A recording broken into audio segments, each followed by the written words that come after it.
ראש חודשיכם תקריבו אלו להווי.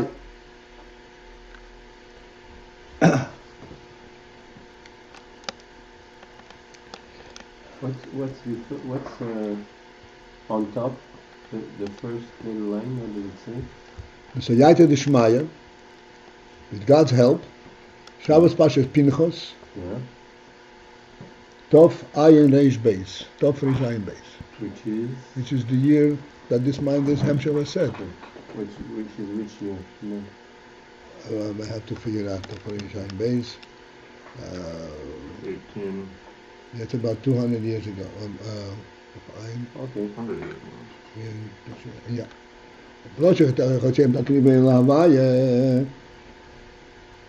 On the head of your month, you should bring you make a korban, a special korban lahavaya. Bisa b'zeya. It's brought down in Zeya. Zeya says, "V'chikamo roshin inu l'sihara." But how many roshin, how many heads are there to the moon? He says, "V'roshei chotzeicha, roshei loshen rabbi." The heads of the month. How many heads are there in the Sihara?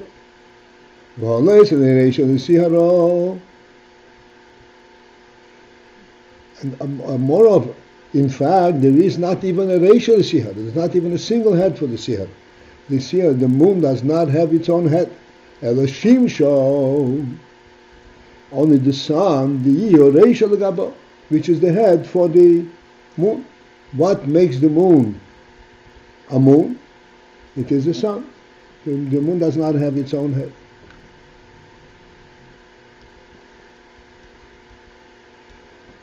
So the Rebbe elaborates on this. What does the moon doesn't have its own head? The moon does not have its own light. Light, okay. Head.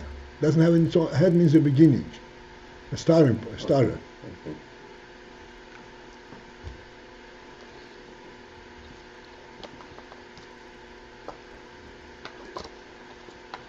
Kemeida, as is known, the sphirot hi bechinas malchus. That the new moon, this is the aspect of malchus.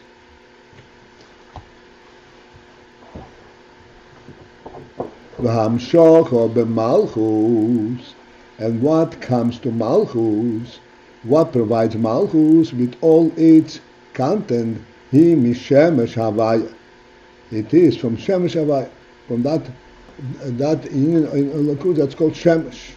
And what is shemesh havaya, the godly shemesh? Bechinas zohar, which is the union from zohar. Just very briefly, I don't know if you're familiar with these terms with Nabi. Zohar means a rampin. Zohar refers to the midos of Atzilus.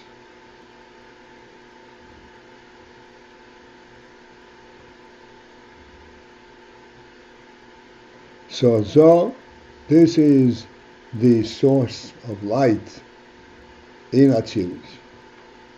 And ultimately, that settles into malchus, into malchus. Malchus is the recipient of all the content of Atzilus. From malchus it proceeds further into the next world, into the Bri Yitzir Asiyah.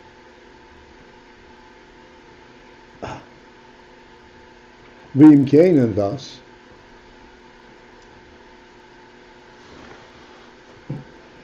since that the Reish, this is the Zohar, which is the Shemesh between Atzilus, the Midos, Mahu Iyar Roshei Loshen Rabbi. So the Rabbi explains the question of the Zohar. What is the meaning of the Roshei Loshen Rabbi? Heads. Loshen Rabbi, there's only one head. There's only one source for the for the Yoreach, for the moon, which is the malchus. The union that the moon is called is malchus. I'm sure everybody understands, but I just want to point this out. The moon does not have its own light. Has nothing of its own.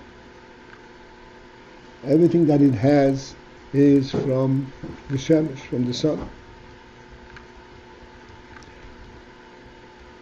But then the moon is a perfect recipient from the sun, and it reflects that which the sun, the light of the sun that shines upon it, the moon reflects very accurately, completely. It does not retain anything for itself, it just reflects it. It brings the sun through its through its means to the rest of the world. This is the meaning of malchus. Malchus also is malchus does not have anything of its own. It takes everything from the highest spheres, but then it transmits it to the next world. Why? Accurately. Uh-huh. Just to clarify, this sounds like what the attribute of Chokhmah does, in the sense that... No, the sun is that which has its own light, which is zohar. The sun? I'm just saying, we were describing now the attribute of malchus, how the recipient, is that... That's malchut, that's right, not the sun, that's the moon. Exactly, and the way Chokhmah seems to work seems very similar. Is that off track? It looks up, it receives, it has nothing of its own.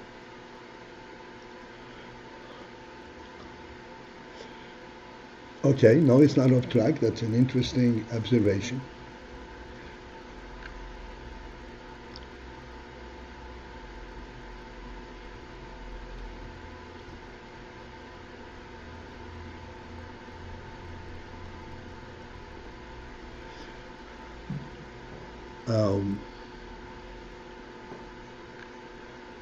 It would be a little bit lengthy to go into this at great length, in full perspective. Just to give us an element. There is a similarity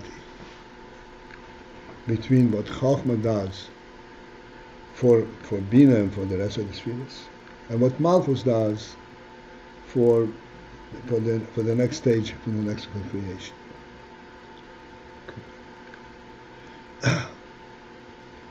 For the next stage? For creation, for the world. Levels. The next level.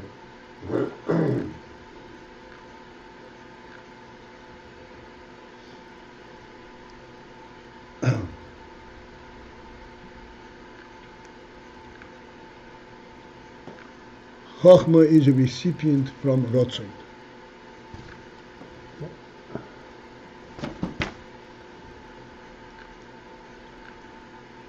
And it translates Rotzon in sphirot mode. That's why it was on for Bina and so forth. Rotzon is not a sphirah, Rotzon is part of the Etzem.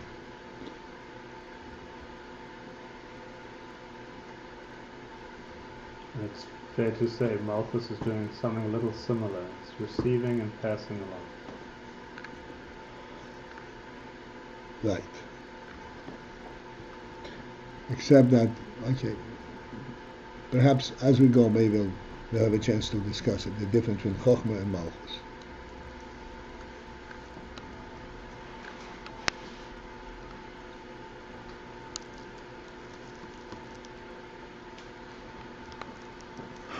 Im Kei Mahu Yin Rosh Rab, so at the end of the third line.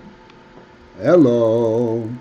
But what then is the pshat? The Zohar said Roshi, train. Roshi means two. B'chol yarcha v'yarcha, in every month there are two heads. V'ino, the Yinum which are Yaakov and Yosef. The two heads in every month is Yaakov and Yosef. Pirush HaMakam,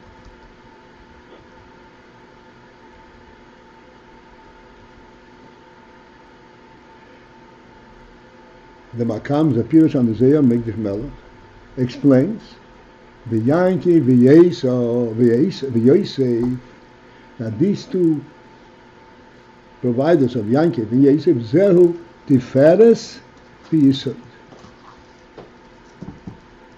Yes, and yesod. Tifferet and yesod.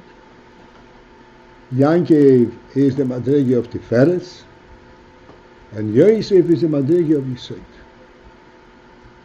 These are the two heads in every month.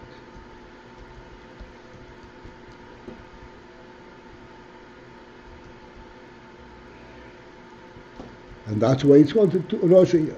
L'choire in a movement. So the Rebbe says L'choire move on. This seems to be questionable. It seems to require an explanation. What is the explanation that it lacks? V'haloi, is it not ha'hamshocha mitiferes, that the hamshocha from tiferes hu gam ken al yidei yesod. The hamshocha from tiferes also comes through the yesod.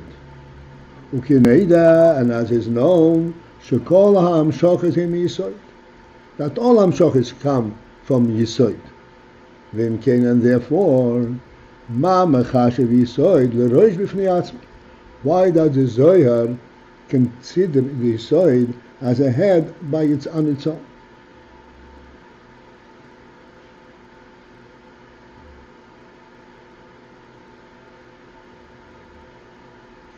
Since that yesod, that tifferet is not really a head, tifferet has to go to the yesod. V'nishara hakushya. And therefore the difficulty, the question remains, how many heads are there to the moon? Okay. It says that yesod, how can we consider yesod a head? Really, tifferet is the head, and yesod is just passing through yesod. How can we consider yesod?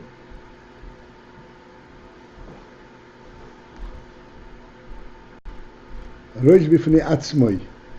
The tifferet is transmitting the tifferet, and yesod is transmitting.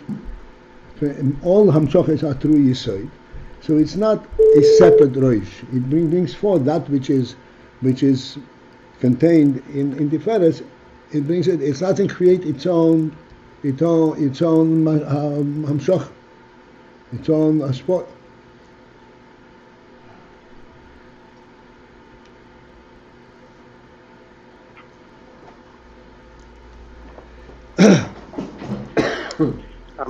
Who's asking this question? The Zohar. Let us get into this a little bit. Let us get into this a little bit. We are talking about. All you see is that we don't know what this is all about.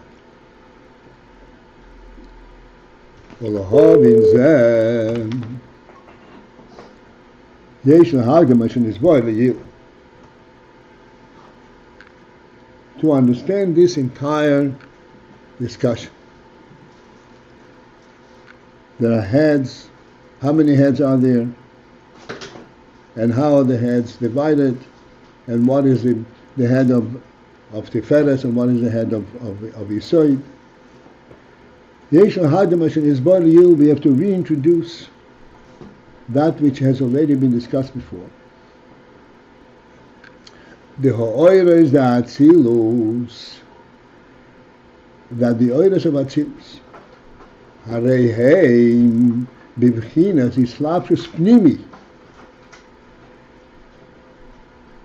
that the oiras of atzilus, they have this phenomenon, that they are mislabish bipnimi. Bipnimi means internal. They are internalized b'bchinas hakelim d'Atzilus, in the kelim of Atzilus. they're not merely passing through and illuminating the kelim, but they are united with the kelim. This was discussed at great length before. Islapshus pnimi be'akelim of Atzilus.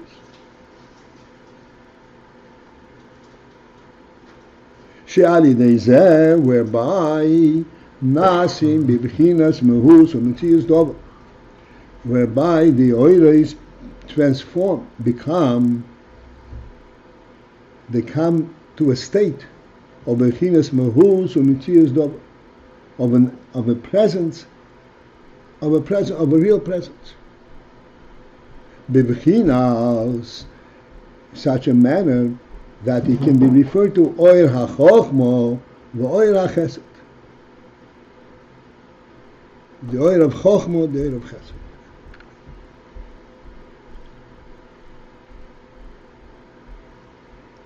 As we discussed this previously,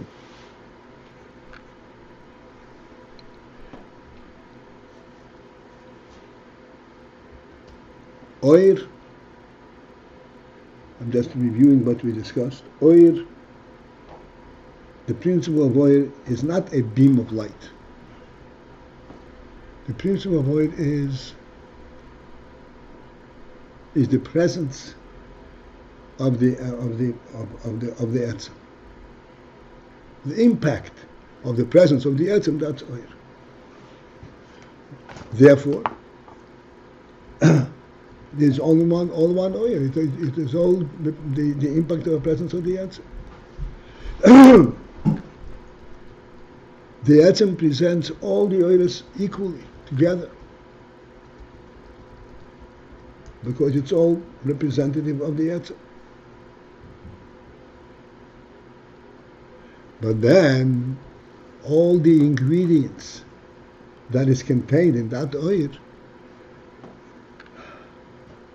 it begins to be identifiable individually, to the extent that it is able to be imbued in kelim. But you can identify the various qualities that emanate from the etzem individually, the chokhmah and chesed. This principle we discussed quite extensively in the past.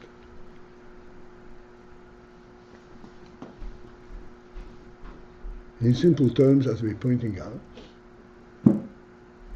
all, taking it from the human being, all human activities are properly identified. This is a human activity. He has chokhmah, he has seichel, because he's a human being. He has chesed because he's a human being. It's all representative of the human being. And yet, these are two very distinct, very different qualities. When do they become identifiable distinctly? When they are mislabesh in kelim. When the seichel identifies its inyan, when chokhmah chesed identifies its inyan. But we say that even in the oil itself, in the element where it represents the human being himself, there too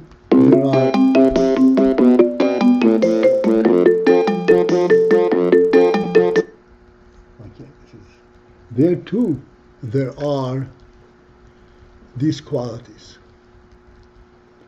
They are not in kelim, they are oyer hachesed. So, but nonetheless, it is oyer hachesed, oyer hachoch.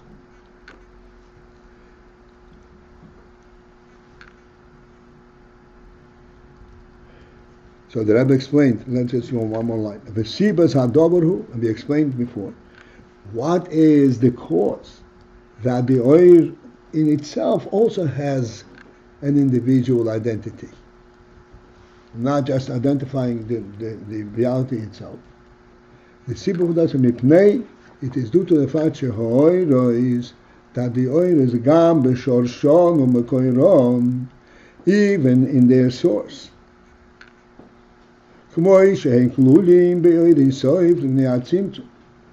As the oiros are included in the oiros soif even before the tzimtzum. In other words, they are there because AYIN soif, because of AYIN soif quality. Harei bebechinas sphirot.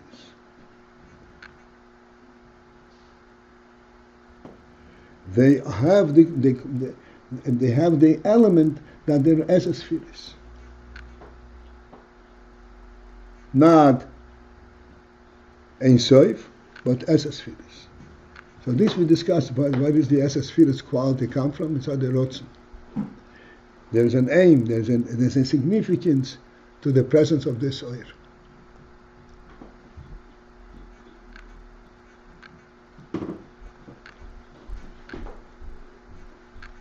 Right, we'll interrupt now. This is, we have discussed this quite extensively in the previous moment. And in Mitzvah we will review it again.